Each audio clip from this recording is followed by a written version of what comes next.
Ok, ora sì. Buonasera e benvenuti a questa masterclass introduttiva del percorso WSET. I will switch to English because this masterclass has been spoken in English, and I have the pleasure to have together with me tonight Mr. Joseph Allam, Deep WSET, who is the responsible, the head of education and also the development manager for EMEA system. Hi, Joseph. Hello, Christina. Thank you very much for having me. I'm very, very honored to have you here to represent WSET Global in Milan. We still cannot see you, but I think this is a matter of just a second.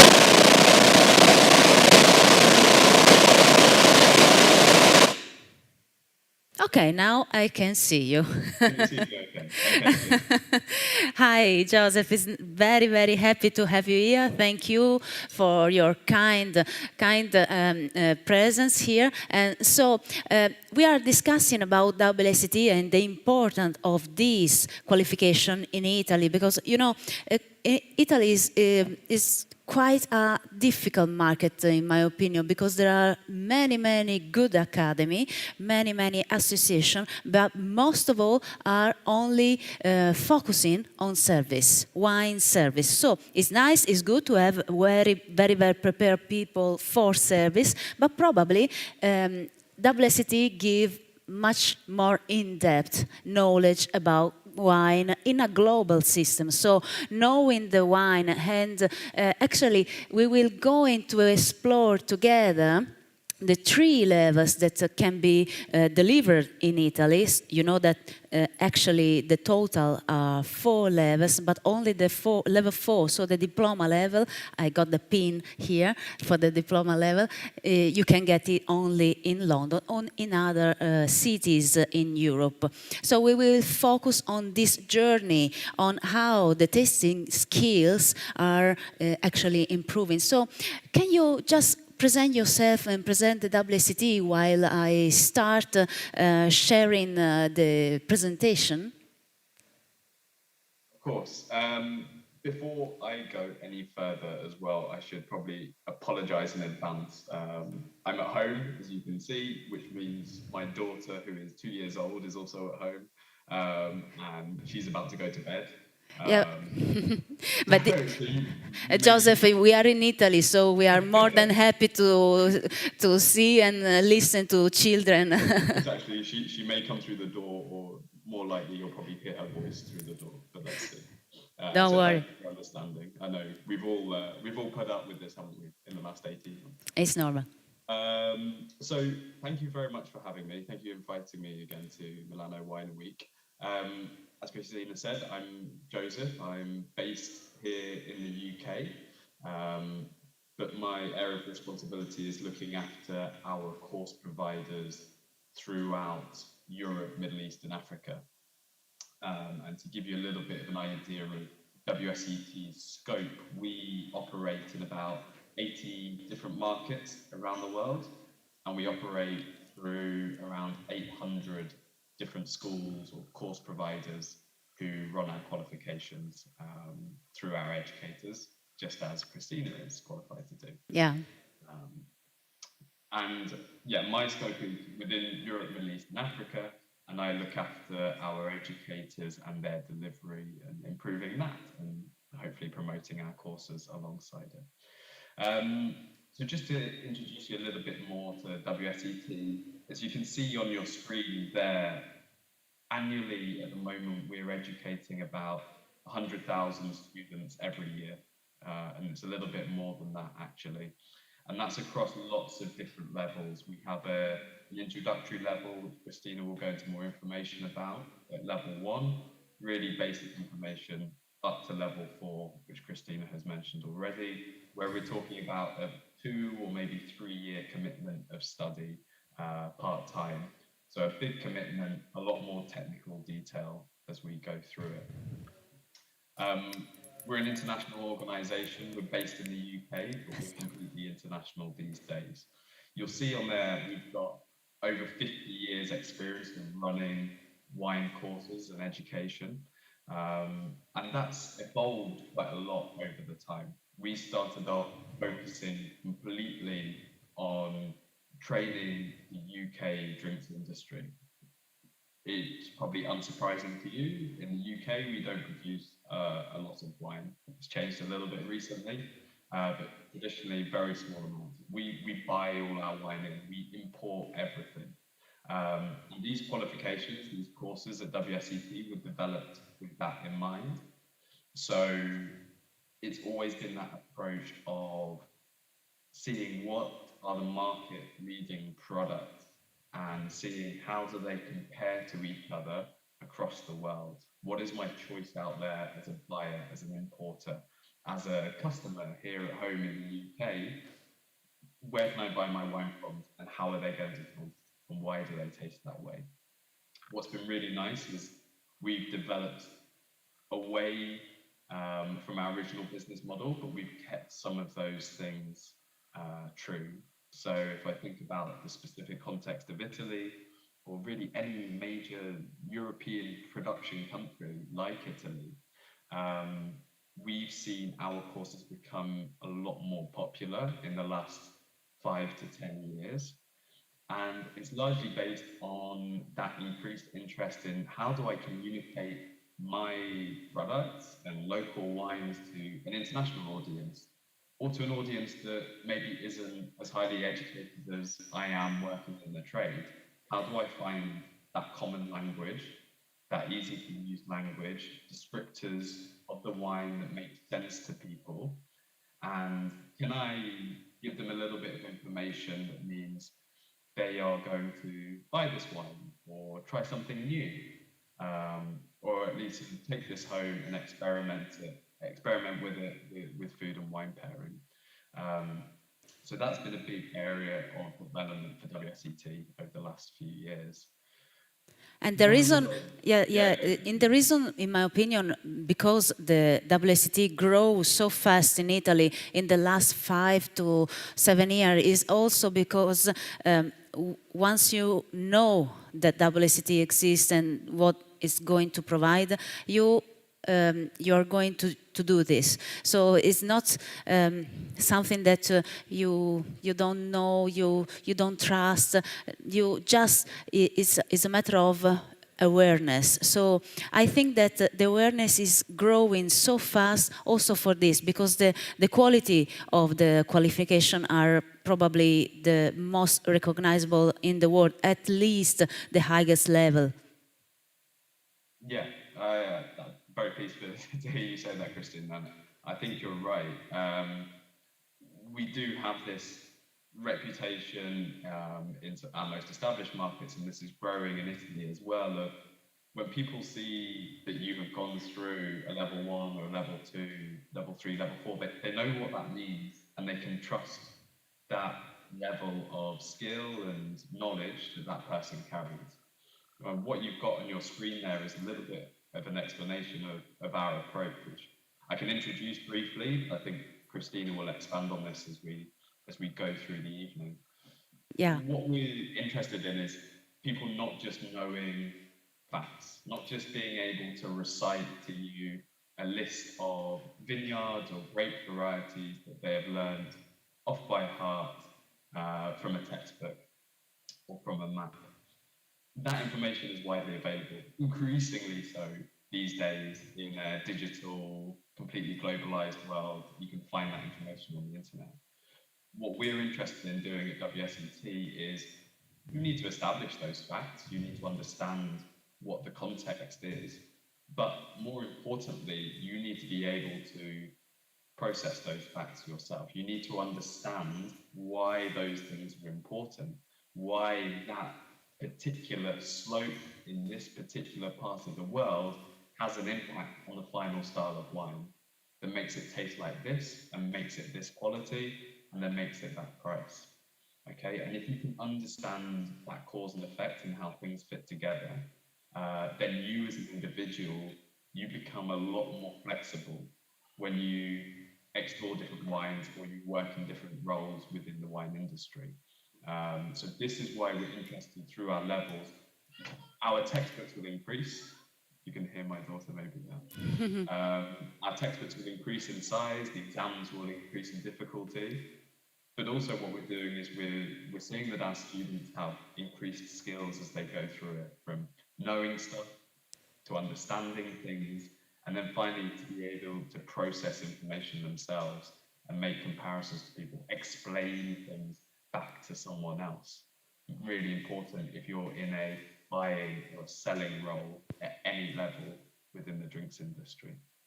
Yeah, indeed. So as you see here in the screen, as Joseph said, there is an ongoing and a skill-based approach. So we start from level 1, that is basically the explore level. So there are facts to be to learn, to know. Then level 2 is going deeper in the main grape varieties, in the main style, in order to understand the quality, the style of the main region of the world. And then actually level 3 is quite a big one, because here you are actually, the students are asked to answer the question of the teacher, of the educator. So actually it's not, there are not lessons one to many in the class, but it's very, very interactive. So at level 3, actually you are able to describe a wine without drinking it, because you built your knowledge and now you are ready to deliver an explanation on how some factors, for instance the climate, for instance the winemaking, for instance the grape itself, has influenced that glass. So you actually, we will see just in a moment in the other slide. I love this slide because really here is the DNA of the flow of WSET. So actually you build your tasting skill. For instance, you understand by a glass, you can recognize, okay, this is a deep ruby color, maybe in the nose there are ripe fruit aroma or spicy flavor, maybe some toastiness, some vanilla, and then when you taste, you recognize that the wine has a high acidity, and also some characteristics of the finish. So actually you build a knowledge as how to structure your knowledge and how to calibrate the palate. So there are a part in growing the tasting skill. So everybody has a sort of calibrated palate. Everybody is going to taste the same glass in the same way. So there's no someone that says, okay, this is a high acidity. No, this is a low acidity. So you are going to be very well calibrated. And then the really important upload, the really important fact of WSET, that you also build your knowledge. So you understand, for instance, maybe the deep ruby color is because it is a thick skinned grape. Can be a question to answer, to think about. So maybe the ripe fruit aroma is because of the warm climate. So as you can see here, you link the evidence from the glass in your theory, in what you studied. And so that's why you really understand the world of wine by a glass. So this is really, really important in order to go deep into a glass and also to deliver a proper information. So when you communicate to someone else what's in the glass, there is a big difference in saying, okay, this is the acidity, this is the alcohol, this is the aroma. And that's it. But if you link those characteristics into something that is theoretical, is to something that is connected with the place of origin, winemaking, the grape characteristics, so you link also to the quality and the style of the wine, you actually deliver a proper education to the person that is listening. So I think this is a real added value. Do you agree, Joseph? I think so. I think one of the things we're very motivated to do is not give people information or not give them theoretical descriptions that don't impact how the wine tastes. Okay, we're really careful about that. If we're going to give you some information or we're going to give you an explanation, it's always because we are interested in this has an impact on how that wine is going to taste. And when we get to our tasting session, you'll see this in the glass. We can measure it with what we use throughout, which is this systematic approach to tasting that Christine is going to explore with you in more detail tonight. Yeah. So that's really every single course, whether it's level 1, level 2, level 3, you're going to follow the same approach of tasting and theory. That's going to be intertwined, and this is what really sort of creates that DNA of WSET education. Yeah. You can see here. So now we are going to taste 3 wines, and we will taste wine number 1 according to the level 1 WSET, number 2 according to the level 2, and we will see when we will taste wine number 3 how it's different, what you build when you follow this this process, this ongoing of levels. I wonder if the staff can help me, and maybe we can remove just a little bit the presentation behind me in order to see Joseph in his face, just to understand what level 1 is. Then we go back with the presentation and then we taste. And I will lead the presentation for you, and Joseph will describe what the level 1, level 2 and level 3 are. So I don't know if it's possible. I'm asking my friends in the back to see.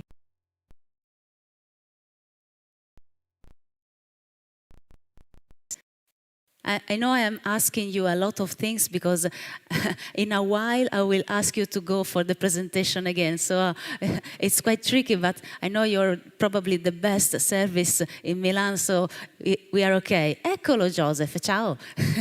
Ciao. Okay. Sorry, I didn't know that was the first time you were seeing me tonight. No, I can see my small screen, so I'd like all the people look at you, because it's important that you show your face and speak to us. Well, thank you. Hello, everyone. Okay. And well done, Christina. You're managing this very well. This is probably an international event, so yeah. Congratulations on that. Let me talk a little bit about level 1 then first. That's where we're going to start with our first wine in a minute. Level 1, this might sound really, really basic. It is an introduction to wine. We have one day with our students in a classroom to get them comfortable with this product. They might know a little bit, they might know some things that are wrong and we need to correct. They might know nothing at all. So it's a really basic foundation in the world of wine. And what we want our students to go away from a level 1 class knowing is how these wines taste. And that, again, might sound quite basic to you, but it's really important to establish these facts of this is the difference between red fruit and black fruit. This is the difference between citrus and tropical. Some wines have oak flavors, some don't. Okay, so just establishing these basics and giving our students at level 1 already those tools to think about what's happening in their mouth, how to use their nose, how to use the different parts of their palate to detect these different senses is a really important process. And then what we will go on to at level 1, and what becomes quite an important feature, and mainly because this is really important for people even at an introductory level. You might be an enthusiast who wants to take this wine home and enjoy with food, or you might be working in a restaurant or service staff and you're going to serve this wine with a meal. And a really crucial point is knowing food and wine pairing. And if the wine tastes like this, this is how it's going to interact with certain food types. So that's what we're really looking to do at level 1. Yeah. I remind you, we have 6 hours, 7 hours maybe with these students. It's small, it's intensive, but we look to achieve quite a lot. Yeah, actually, yes. The level 1 just is long, is 1 day long, actually. So now we can again display the presentation, because we are going to taste with a systematic approach to tasting at level 1. I'm waiting for the presentation to go. Eccolo qua. Okay, so this is the systematic approach to tasting at level 1. So as you can see, it's quite easy. So it's quite simple as a schedule. So as Joseph said, we are going to understand basic elements of the glass. So it's a white, red, or rosé. So it's very easy. In this case, the color is red. And we stop like this. So it's really basic. Then aroma characteristics. So this is a Valpolicella, and even though Valpolicella is not covered in level 1, because it's more an international varieties, I think it's important for Italy to taste with you tonight the Valpolicella, because the other are one Amarone and one Ripasso. So given the same grapes, it can help you understand the differences on the approach between one level and another. So the aroma characteristics here are, the wine is based on red fruit. The red fruit is quite ripe, so maybe I can actually do some thinking in linking with the climate. So can be quite a moderate climate or warm climate, but actually what the importance for the students is just to understand what are the aroma here. Yes, there is some flower, some gently spicy note, but it's quite fruit driven.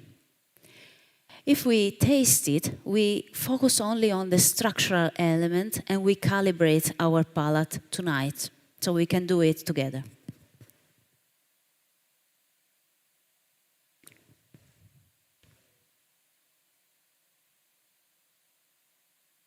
So, as you can see, acidity, we say something about the notable structural characteristics. So about this wine, probably the acidity is more evident despite the tannins. So it's more on an acidic side, it's quite high acidity. Tannins actually are present but very soft. So we say that the sweetness is really dry. There is no sweetness in the palate. And what about the alcohol? Yes, the alcohol is moderate.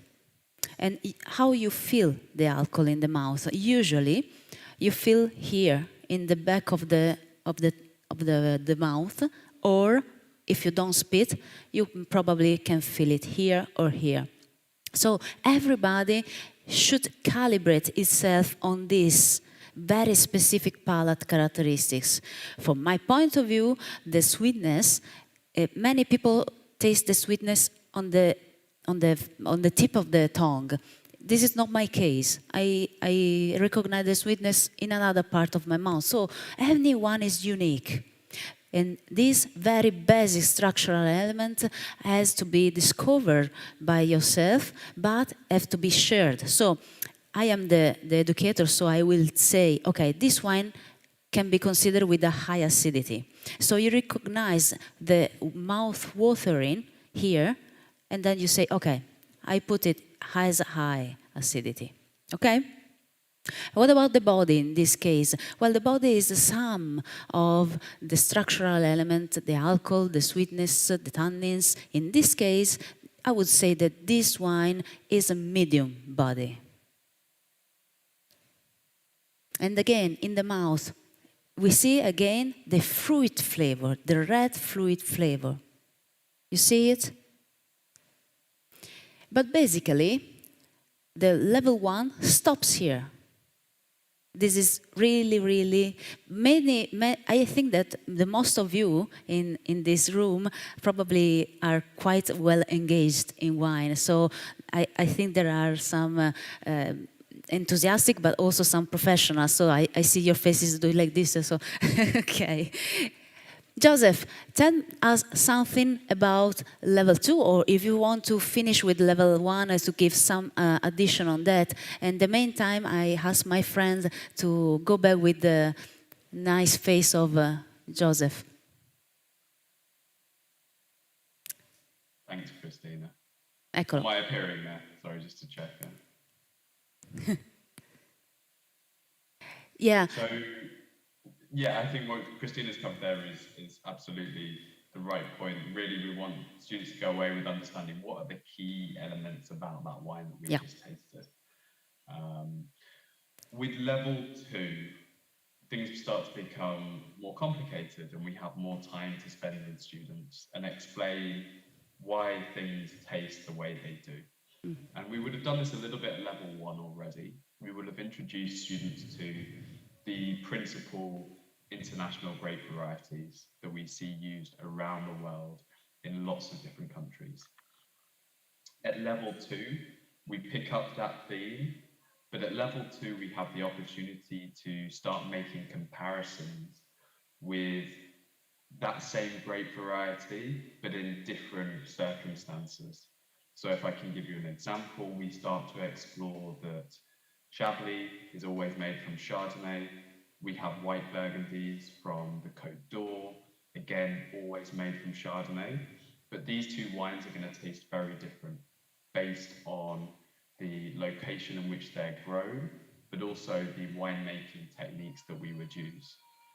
So our Côte d'Or Chardonnay is going to have that fuller body, is going to have riper fruit flavors, is going to, and that's because of the warmer, the sort of more moderate climate it's coming from compared to Chablis with this high acidity and these citrus and green fruit flavors that come through. And then we'll explore, well, that means that with Chablis, we're not going to put it in oak, but with our Côte d'Or, we most likely will put that in oak for some time. So it becomes this act of comparison and tasting using this SAT again and really identifying why these different characters exist.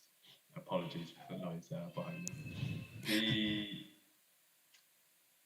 The other key part here is that we have more time with our students, okay? So we're going to spend maybe 3 days with them in a classroom where we can explore these concepts in more detail. And I'll pass back over to Christina to show what this looks like a bit more. Yeah, actually, yes. In level 2 probably is, at least in my academy, in Wine Club, it's probably one of the most famous that people enjoy doing level 2 because actually it's a good mix of in-depth but also exploration of all the world. So as Joseph said, we explore the main grapes variety, the influence in the different climates. For instance, Chardonnay, you know that Chardonnay is can grow easily in both cool to warm climates. So we will have, for instance, as Joseph said, different Chardonnay, and we compare and contrast them, and we start understanding how the natural factor actually affected the structural and the aromatic characters of the glass. So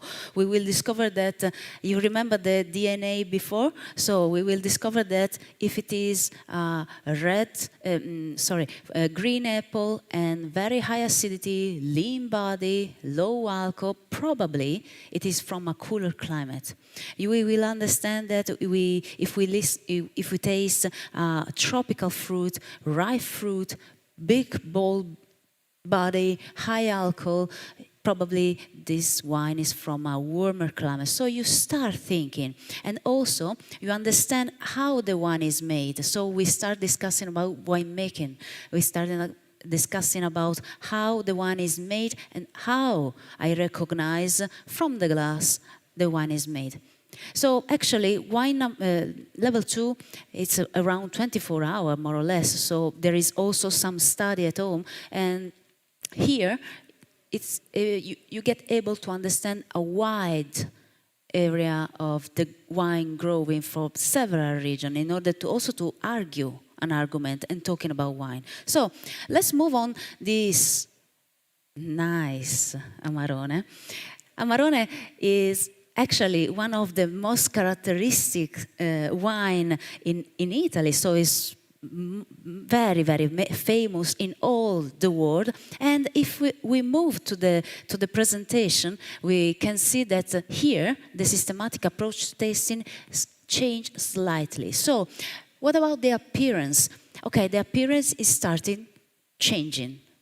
So the color is not more white, rosé, and red, but we go a bit deeper. And also we introduce the term of intensity. So in this case, the intensity of this wine is really pale because I can see my finger. So for red wine, to see the intensity, you just put the glass down like this. For the whites, it's slightly different, so you have to move the glass like that, and you see the rim. For the reds, you do like this, and you see that you can easily see your fingers. So this wine is actually a quite pale color. And what about the red?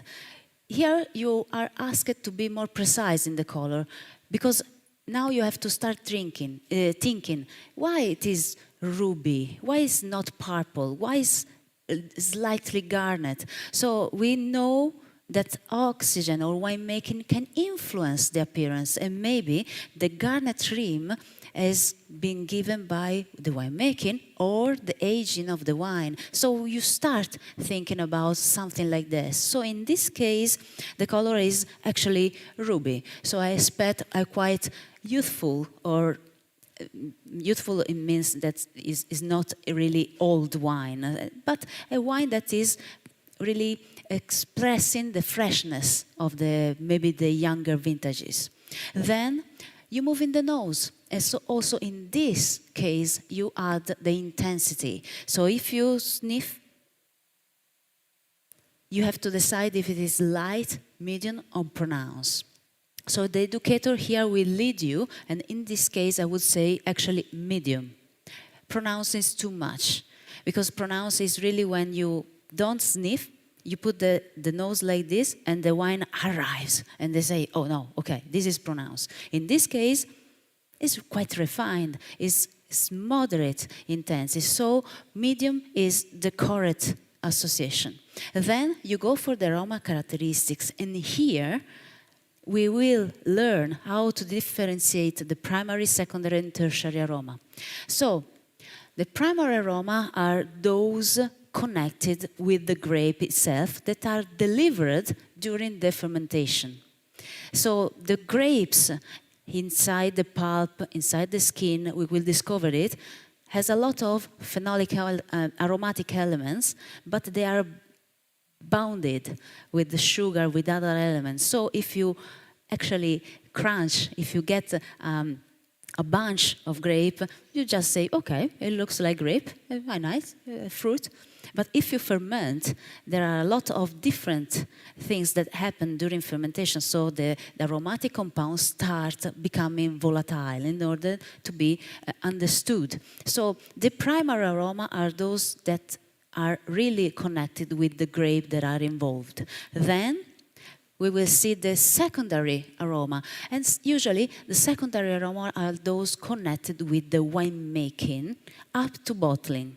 So things that you do during fermentation, the vessel you use, is it oak? Is it concrete? Is it stainless steel?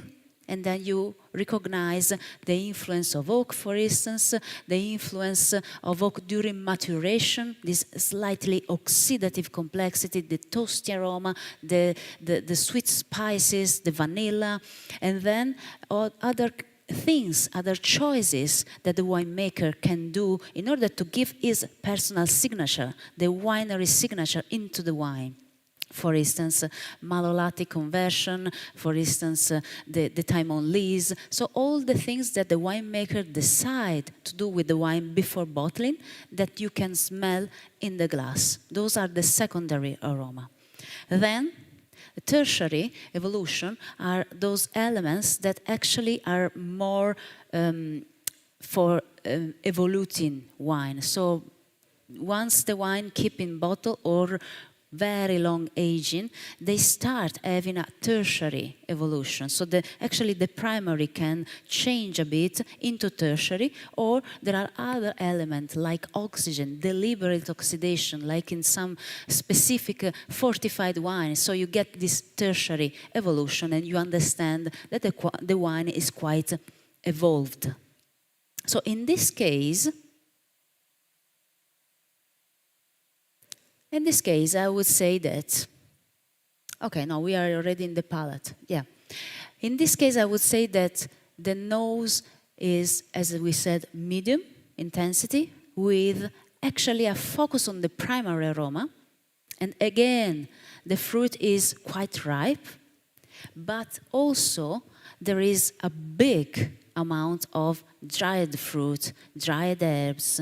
There is something that reminding some apricot. There is something reminding some dry leaves. Here we are not. Here we are going to try to guess why this very ripe, super ripe, some sultana nose. Well, because it is an Amarone. And you know, the Amarone, they pick the grape, they keep there, they dehydrate, appassimento, and then they use, they crush, they press, and they ferment. So, in this level, the educator will lead you to understand how the theory is applied in the glass. So I will tell you that, okay, you see this dried herb, you see this sultana, you see this dried apricot. Well, this is because of the appassimento method. And then here you find also a lot of complexity. Complexity of what? Some vanilla spicy notes, some toastiness. It's very refined. So it's highlighting the fruit, not covering it, but this toasty note will remind you of something, no? And I will teach you, okay, you listen to this toasty note? Yes, because this wine spent around 2 years in tonneau, some barrels, oats, cask, we will see. So in this process, you will actually learn a lot from tasting a wine. If we move to the palate, you see also you have a lot of more information in respect of level 1. So about the sweetness, we can taste.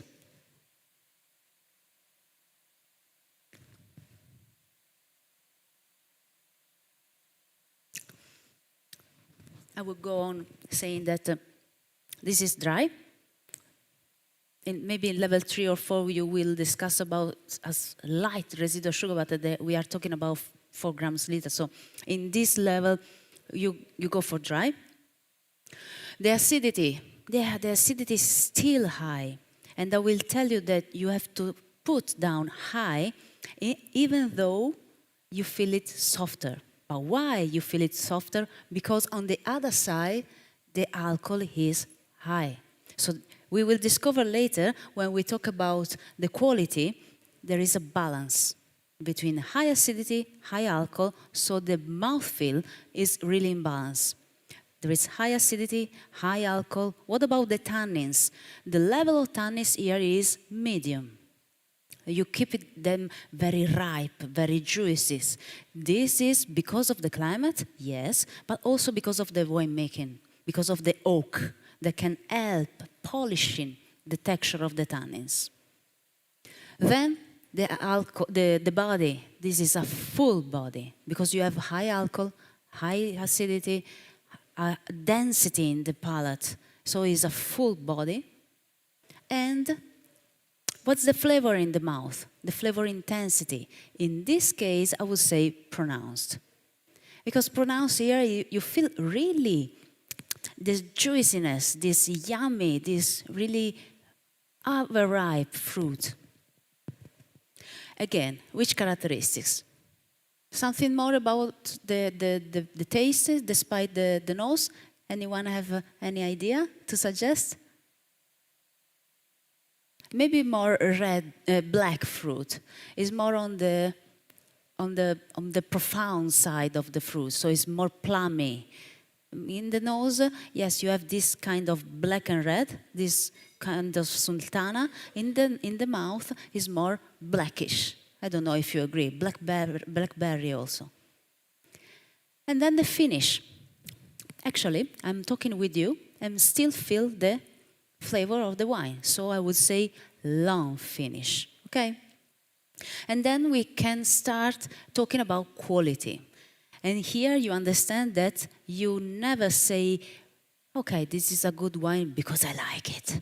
No, there are many, many wines I don't like, but actually I recognize they are outstanding. They are very good. This is because here you start being objective before a glass of wine. And now, how you build the quality elements in order to be objective? There is a very simple way to say is BLEC, B-L-E-C, balance, length, intensity, and complexity. And we will discuss about BLEC very later on with Joseph and with me, because we will move to level 3 and we will go really more in depth of this part. Joseph, tell me something about the level 3, why the level 3 is important. Can I see Joseph now? Grazie. Eccolo. Thanks. Yeah, I think that was really good already, Christina, how you showed to everyone there. At level 2, we just have that opportunity to go in and really check how this wine tastes. And sometimes we need to challenge some assumptions that people have about wines. Amarone is a classic example where there's so much ripe fruit. There's this sort of possible hint of sweetness with some of them, and some of them are dry, such a full body, high alcohol, that people can't accept that there's also high acid going on at the same time, and that seems surprising. But the whole reason why we go through that SAT approach step by step is we have that opportunity, because we comment on acidity every time. We go, it's high acid, and also now we have an opportunity to discuss why it's high acid. And once you explain to students the appassimento method and talking about drying these grapes, and you're decreasing those water levels, and you're concentrating not just sugars, not just fruit flavors and changing them into dried fruit, but you're also concentrating any acid that's already there in the grapes, Yeah. then they can see this sort of logical explanation of, right, let me go back and taste that again. I'll check how my mouth is watering, and I can put this into context, and I can go back to that Valpolicella, and I can see there are lots of differences, but I can see there are some similarities here, and high acid might be one of those. So really nice explanation there. At level 3, I'll just give you a little bit of the context of how we approach level 3.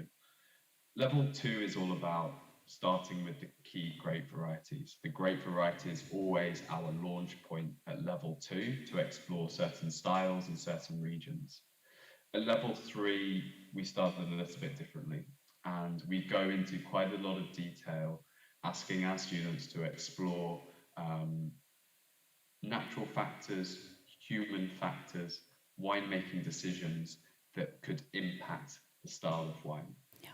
And we'll discuss this for quite a few chapters in our textbooks and for several sessions on the course itself. And level 3, we really are expecting students to arrive on day 1 having engaged with their textbook and engaged with the theoretical concepts that we're going to discuss in the classroom. Because now at level 3, the educator is going to start turning around to the students more and more, asking them for questions, asking them for answers and explanations about how things are made, because we want to show this demonstration of understanding and then being able to explain concepts back to us. So this is our jumping off point as we go into a lot more detail about production technique and impact of production on final wine style.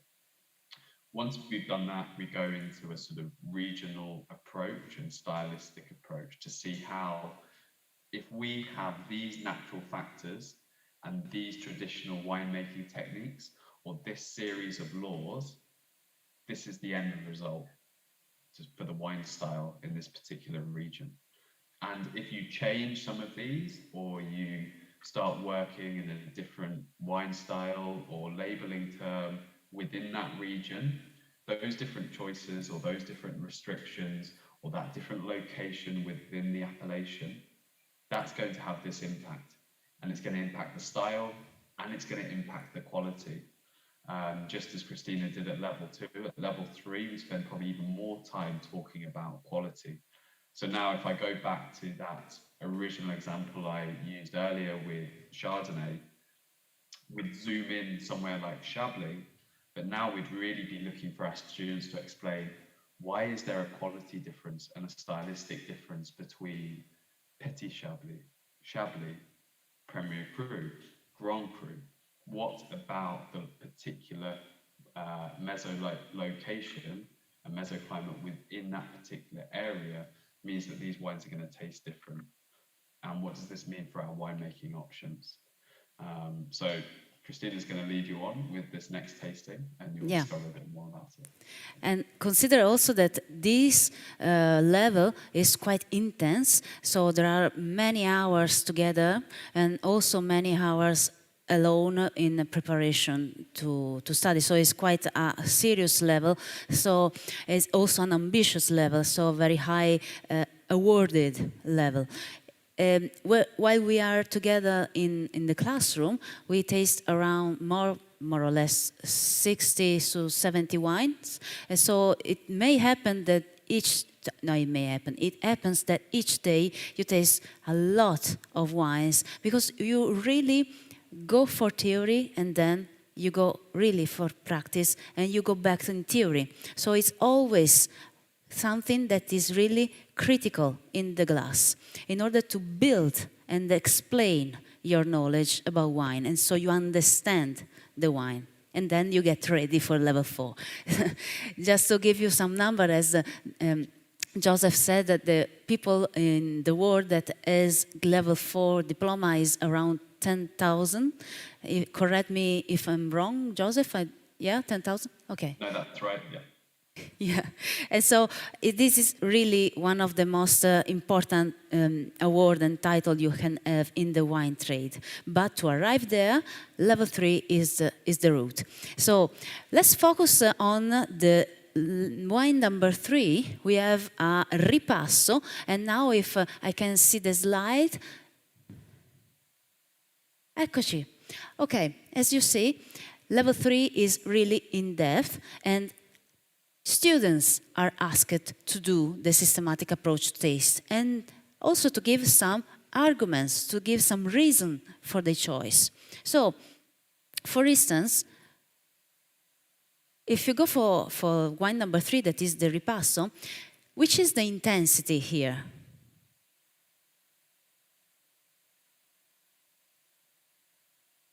What do you think?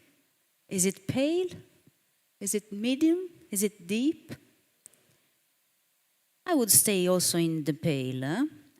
At least in my glass, I see perfectly the fingers. Can you see them?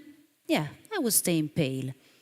This is because, and you should say that, I will tell you today, but keep it for the next time.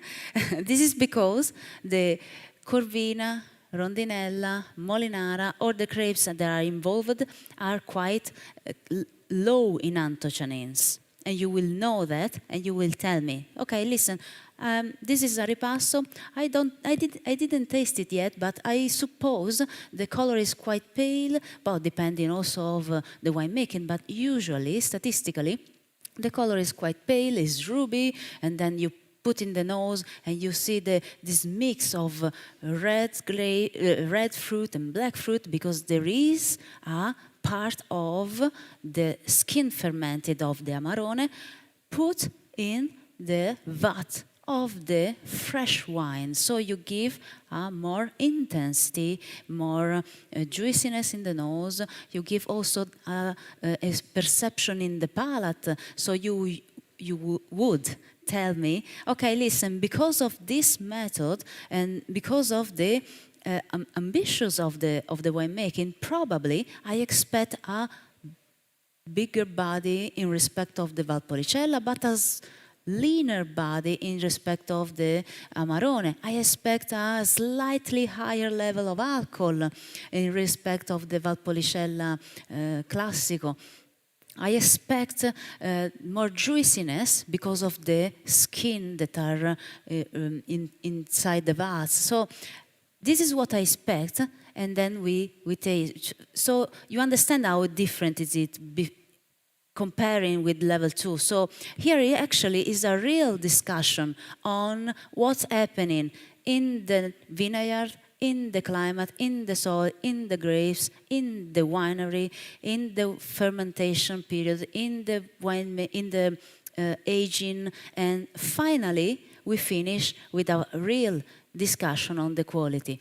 And this is probably one of the most important part of the tasting. I always say to my students, motivate your quality.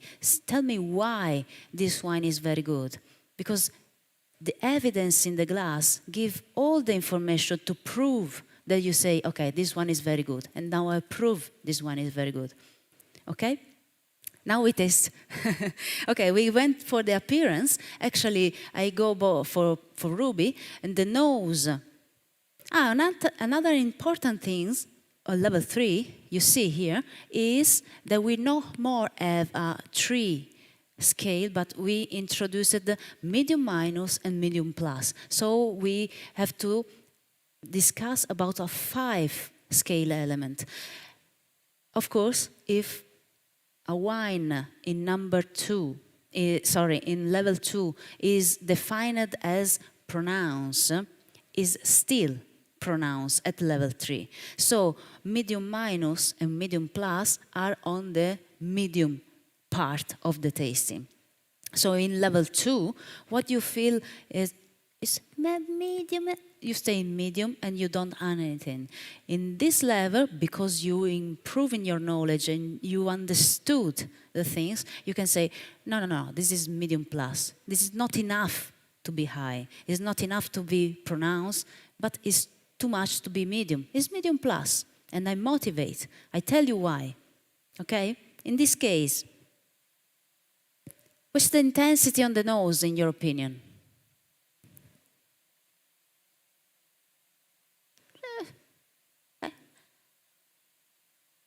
You said medium minus? Minus? You stay in the medium? Medium minus? I will stay in the medium plus. Zan zan. Okay, it's okay. It's right to be like this because we discuss and remember what I told you at the beginning. We need to calibrate. So today we are simulating 3 levels in 1 hour. So it's not easy. So it's normal that one say medium plus, pronounce. Maybe my friend here will say, well, I don't know, low. Okay. And what about the aroma characteristics? Because you built your knowledge, you are able to say, okay, the fruit ripeness here is quite ripe. It's again a combination of red fruit, strawberry, cherry, and black fruit, plum, blackberry. There is a touch of this, how do you say, dehydrated fruit, so sultana, things like that, but very, very slight. And there is a touch of spiciness. There is a touch of toasty note. Very, very refined. So you will be able to tell me, okay, now listen, there is some oak here, but probably old cask with a slightly small proportion of new oak. And I say, okay, this is good. Yeah, I agree. Okay. What about the tertiary? Not tertiary. This wine is too young to be tertiary. So here, you also are able to understand the development of the wine and tell me, okay, probably this wine is developing. So a wine that is youthful is really driven by only primary aroma. A wine that is fully developed is showing a high proportion of primary, secondary, and also a tertiary, and tired or past its best is dominated by tertiary aroma. In this case, I would say developing because the secondary aroma are really well integrated. You don't smell, you don't feel the vanilla very heavy. You feel it, but it's really enhancing the fruit. So I think that there is some development, but it's still developing. And you will be able to tell me that at school. Not today. Today I will tell you. Okay, in the palate, as you can see also in the palate, we include more characteristics to spell, to understand. And the medium minimum and medium plus still are ongoing. Now we taste.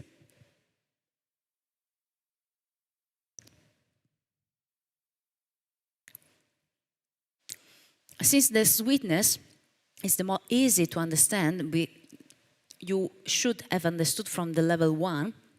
Here you can say clearly, okay, this is dry, and because of course the fermented ended to dryness. So this is a dry wine with the acidity. Okay, tell me, in your opinion, here is medium minus, low, medium, medium plus, high?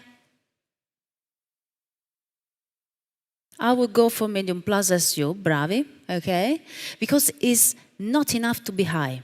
It's quite refreshing, it's important, but high, no, it's too much. What about the tannins? Again, here you see the 5-scale element. What's the tannins? Actually, the tannins you feel here in the tongue and a bit in the palate. They're quite typical of this blend of grape, but they are really very ripe. So what the level in your opinion? Apart from the characteristics that we discovered the maturity and the characteristics of the tannins in level 4. So till level 3 we stay in the quantity, so in the level of the tannin. Actually, I would stay in this case in the medium side. Would you say differently? Oh, you can say different. I'm not here to kill you. So we can discuss it. We are level 3, so we have to discuss. But actually, I will stay with the medium. So consider also that this is the 3rd red wine. The tannin builds up in the mouth. So after many red wine, if I give you a schiava, you will say, oh, it's tannic. No, it's just because you built up your mouth with tannins. So I will stay in the medium. What about the alcohol? Yeah, it's really well integrated. Actually, yes, I will say high, and I will stay in the high because it's 15. It's really well integrated in it.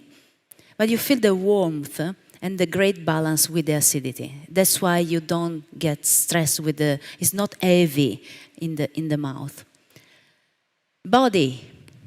Okay, the alcohol is high, so you should say high alcohol, the acidity is quite high, maybe it's a full body. I would say, in this case, full body is perfect for the Amarone we had before, but in this case, medium plus is perfect.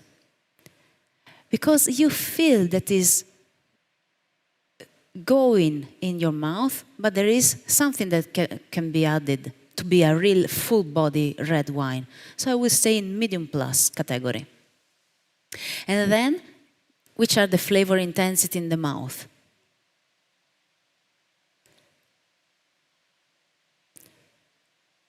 Someone says medium plus, others? It's quite tasty, isn't it? Why not pronounced?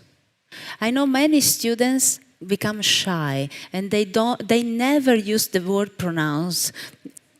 It happens also to me. When I was a student, the word pronounce, you really use, if I'm wrong, oh my God, medium plus is really safe. No? You don't expose, it's medium plus, everything is in the medium side. No, you can say, come on, this wine in the mouth should be pronounced.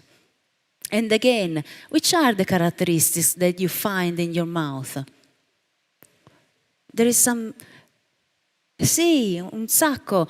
Blackberry, cherry, black cherry is really ripe, juicy, and this touch of savoriness, this touch of oxidative complexity that give a lot of complexity to the wine.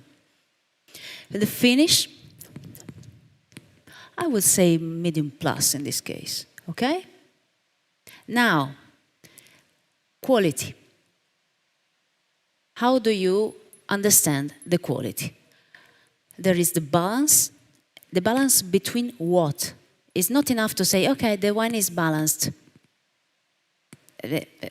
Okay, give me some more information. So you get, for instance, the level of acidity or the level of the tannins, and you keep in balance with something else on the other side, the alcohol, the fruit weight, the body. In this case, or the sweetness, for instance. In this case, I would say that the level of acidities is in perfect balance with the level of alcohol, because I don't feel the alcohol so high. The finish is quite long, is a medium plus. The intensity, it was pronounced in the mouth. And the complexity. We said before, there is the fruit, there is the oak, there is the complexity from the small appassimento, the skin from the Amarone in the wine. So yes, it's really a very good wine. Why is not outstanding?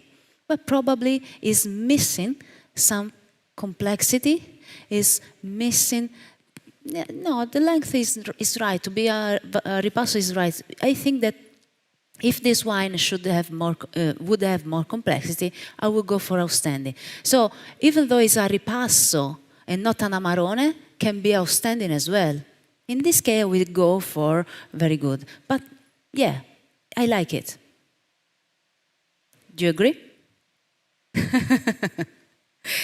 So maybe it's not my favorite, so I will not buy it and get at home. This is not the case because I like it, actually.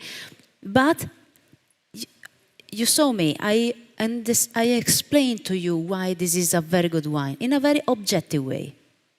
And then the readiness for drinking. So you are able to define if it is too young, if it is ready to drink but has a potential, or yeah, it's ready to drink but doesn't go anywhere, or is too old.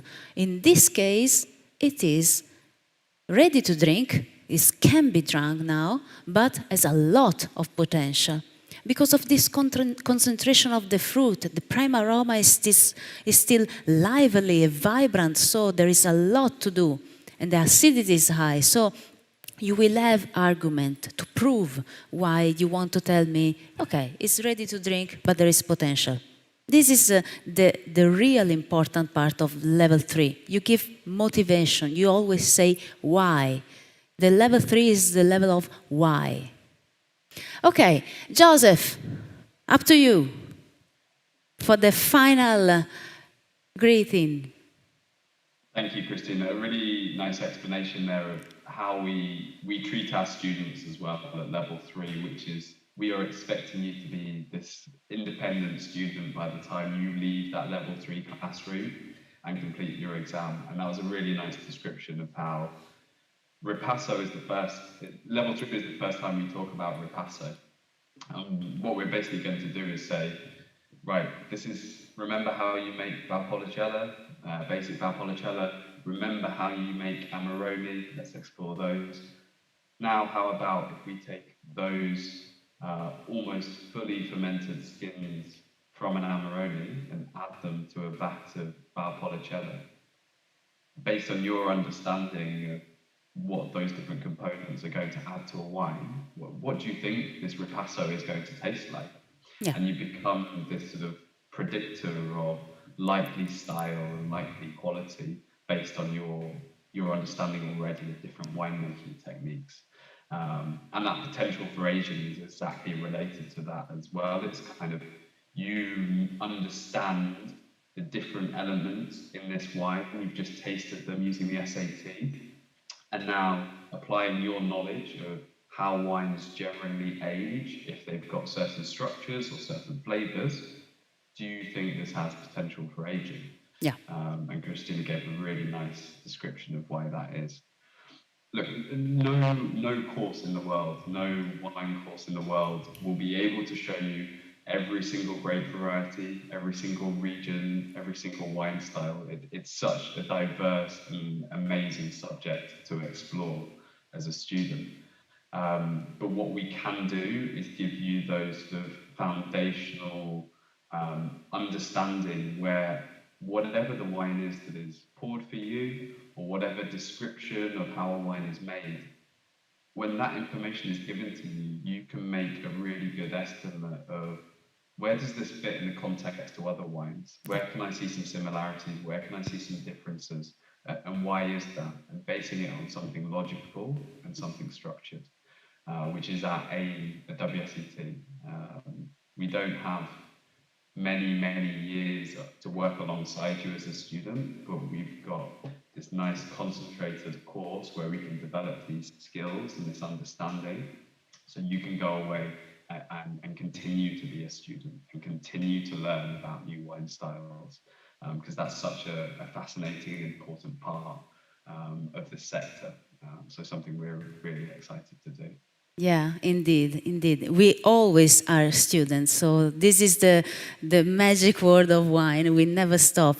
Yes, yesterday there's been a masterclass of Master of Wine, and at the end of the masterclass, I was having dinner with them, and one of them told me, "Oh, thank you, Cristina, for inviting me, and I attended to other master classes in the Milano Wine Week. Thank you, because I really learned." And I say, "You are a master of wine." "Yeah, I always learn." So it's really a fascinating world. So thank you, Joseph. Thank you for your time, and thank you for being here, and thank you for your discussion of the WSET approach. Thank you, Christina. Thank you very much, everyone.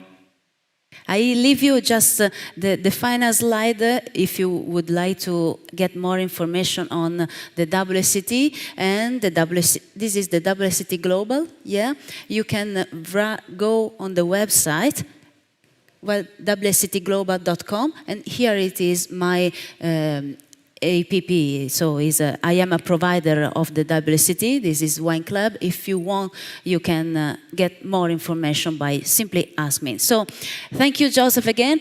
Thank you, everybody. And I hope you enjoyed this masterclass with me. So thank you, and see you very soon.